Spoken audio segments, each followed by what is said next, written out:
catholique, c'est une salle d'entente pour aller en enfer. Ah oui? Ah oui? Mettez ça sur Internet, je l'ai dit. L'église catholique, c'est une salle d'entente pour aller en enfer. Ah oui? Ah oui? Mettez ça sur Internet, je l'ai dit. L'église catholique, c'est une salle d'entente pour aller en enfer. Ah oui? Ah oui?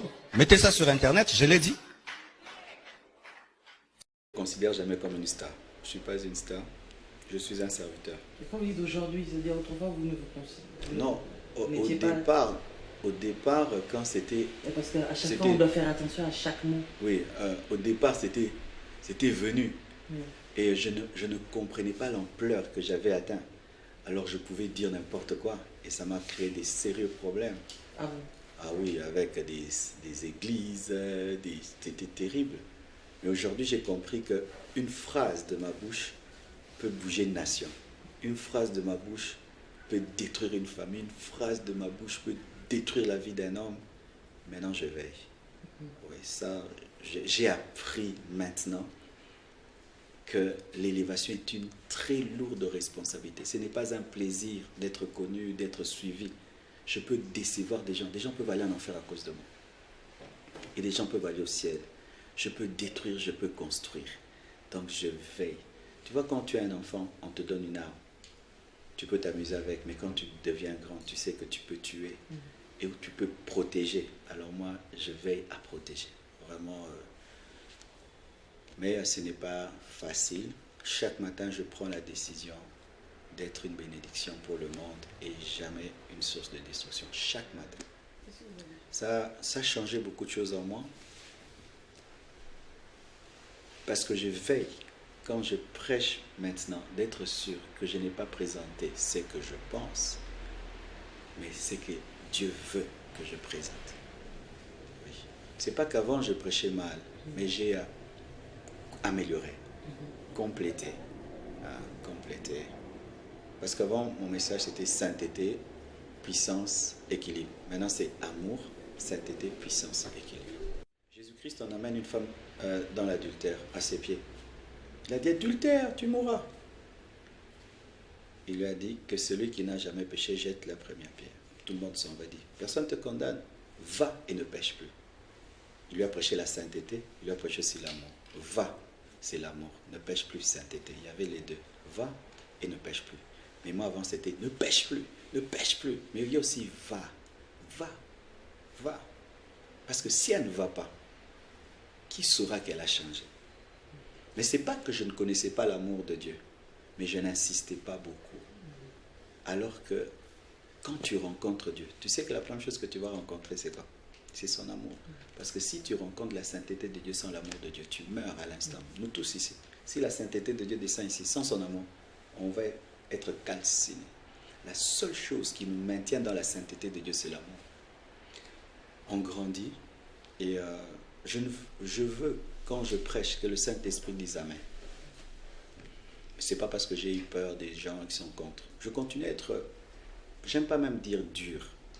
Il faut être fidèle à la Bible. Si la Bible dit voler, c'est voler. Hein. Mentir, c'est mentir. Mais si je dis à un homme, menteur, je m'arrête là.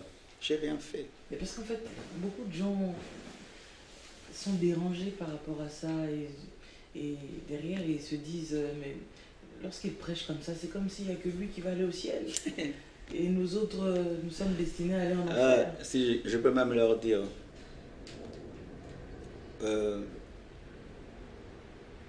il y a un verset qui m'effraie dans la Bible. Mais moi, je suis effrayé par la Bible. En ce jour-là, plusieurs diront, nous avons fait des miracles en ton nom, nous avons prêché en ton nom, nous avons prophétisé en ton nom. Je leur dirai, je ne vous ai jamais connu. C'est le verset qui m'effraie dans la Bible. Parce que je suis conscient que prêcher n'amène personne au ciel. Avoir 1 million d'abonnés n'amène personne au ciel. Avoir beaucoup de vues n'amène personne au ciel. Être un grand homme de Dieu, entre guillemets, aux yeux des hommes, n'amène pas au ciel. Alors imagine, je prêche comme ça, je suis connu comme je suis connu, puis je vais en enfer. Chaque prédication que j'ai donnée m'a fait trembler moi-même. Tu sais que chaque fois que je prêche, je m'écoute moi-même après. Je ne peux pas donner une prédication. Ma femme est là pour le demander. Quand je rentre à la maison, je dois écouter. Pourquoi? pour que je ne dise pas, c'est eux. Moi-même, je m'écoute comme si ce n'est pas moi qui prêche. J'écoute. Je dis, Seigneur, aide-moi à pratiquer ces choses. Parce que ce n'est pas ma parole, c'est la parole de Dieu. Mes propres prédications m'effrayent. Ah oui. Et des fois même, il m'arrive des fois, je dis, je vais reprêcher ce que j'avais prêché un jour. Mais je vais écouter. Je dis, cet homme, il était sous l'emprise de quoi? Parce que je ne saurais pas prêcher comme ça. Comment? C'était quoi? Alors, Dieu me dit, tu vois, c'est pas toi qui parles, c'est mon esprit. Hein. Fouiller l'impudicité en grand, à Paris. Vraiment, et je demanderai même aux gens. Certains prêchent maintenant le message de la sainteté pour faire différent, sans avoir la vie de la sainteté. On ne prêche pas la sainteté comme ça va te rattraper. Mais ça, c'est la question que je me pose aussi. Comment ils font? Comment c'est possible de... Tu connais ta vie, mais tu prêches... C'est lorsque tu veux prêcher pour attirer les gens sans être sauvé toi-même. Et c'est quand tu prêches par imitation. Tel prêche comme ça, je prêche comme ça attire, ça donne des vues. Je fais... Mais moi, je ne prêche pas par imitation. Je ne prêche pas pour faire des vues. Sincèrement, je prêche pour transformer les gens. C'est pourquoi des fois, je parle peut-être trop dur. Mais tellement je veux que quelqu'un change. Tu vois, quand tu as ton enfant, il va dans le feu, il ne comprend pas. « Hé, toi, tu vas te brûler !» En soi, ce n'est pas un souci de condamnation. C'est « Hé, attention !» C'est ça. Réveil. Oui, mais comme je n'ai pas autre chose que les mots pour arrêter les gens, je n'ai pas les poings, je n'ai pas une prison, je n'ai pas des fouets, je n'ai que les mots. Alors des fois, peut-être je suis très brutal, peut-être je suis très passionné, mais c'est parce que je n'ai que les mots pour arrêter les gens. Si j'avais autre chose, peut-être je pouvais les transformer de loin, mais je n'ai que ça. C'est peut-être les gens des fois pensent que non, mais comment il est très dur. Non, ce n'est pas cette dureté de condamner, c'est la dureté de l'amour. Hein. J'ai ma fille, je sais que c'est une grande femme, mais elle ne comprend pas. Tu vois, mais toi, mais qu'est-ce que tu as? C'est ça. Pour ceux qui suivent mes messages, je commence toujours lentement. Les gens m'appellent Diesel des fois. Je commence lentement parce qu'il faut introduire un message. Tu ne vas pas commencer du coup boum, boum, boum, boum, boum. J'introduis lentement, je pose les bases, le décor du message. Parce que prêcher, c'est de l'art. C'est comme peindre un tableau, tu sais ça. Parce qu'il faut le cadre de la prédication. Tu cadres la prédication, et puis le papier de la prédication, et puis tu commences à peindre. Alors, à eux maintenant, ils montrent le tableau fini. Mais ils ne montrent pas quand j'ai mis le cadre, j'ai mis la peinture, comment je suis allé, boum. Alors ça fait que c'est brutal quand ils coupent que des parties. Mais c'est vrai des fois, l'homme moderne aujourd'hui, certains n'ont pas le temps de suivre 1 heure du temps de vidéo. Ils ont besoin de 2 minutes. Alors on prend les côtés forts. Mais il faudrait qu'après qu'ils aient suivi les courtes parties, qu'ils aient suivi la vidéo dans son intégralité. Et je crois que ma presse aussi doit y travailler, dire pour l'intégralité, allez sur ce lien. Comme ça, les gens, ils ont l'introduction. Mais c'est que je dénonce, c'est le fait que de prendre des parties des prédications courtes, mais qui n'ont pas de sens. Du coq à l'âne, c'est pas bon. Il faut que ça ait un sens. Et de deux, les gens qui coupent des prédications pour se jeter des pierres. Parce que maintenant, les gens... Il y en a beaucoup qui font ça. Ouais, une femme qui est impudique, et qui fait quelque chose sur... Les hommes adultères, ils t'envoient. Voilà. Les femmes adultères. Oui, les femmes adultères, ils coupent. Il ne faut pas instrumentaliser les prédications. Quand tu veux envoyer une prédication à quelqu'un, pratique-la d'abord toi-même au lieu de l'envoyer. Sinon, c'est vous vous lancez des pierres. Mais tu as entendu. Dieu va te juger en fonction de ce que tu as entendu. Alors la prédication n'est pas d'abord faite pour l'autre. Elle est faite pour toi. Il ne faut pas écouter Marcelo pour dire aux autres, vous avez vu, vous a prêché. Non, je te prêche à toi, je ne prêche pas aux autres. Elle a un sale caractère, mais elle prend les gens d'hommes que les femmes n'aiment pas. Oui.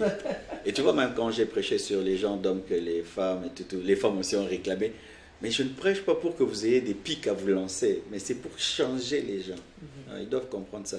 Sinon, là, ce sera, on t'a dit, mais après vous ne changez pas, et ça fait que les gens vont en enfer avec la connaissance de la parole.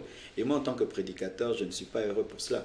J'étais, à quelque part, je peux citer où, j'étais dans un hôtel, c'était là que j'étais logé, je vois une femme, habillée comme je dénonce là, bizarrement habillée. Pasteur, j'aime bien tes prédications, prends un selfie. J'ai dit, mais quand même.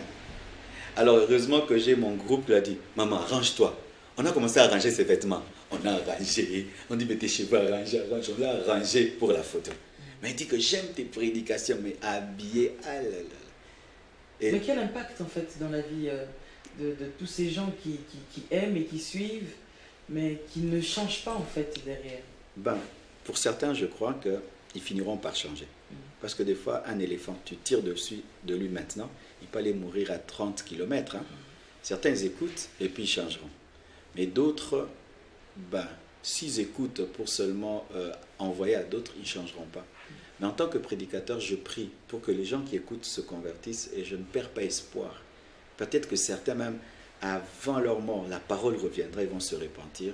Parce que la sémence de la parole de Dieu est puissante. Elle peut produire du fruit même après des années. Je ne perds pas espoir parce qu'ils ont entendu.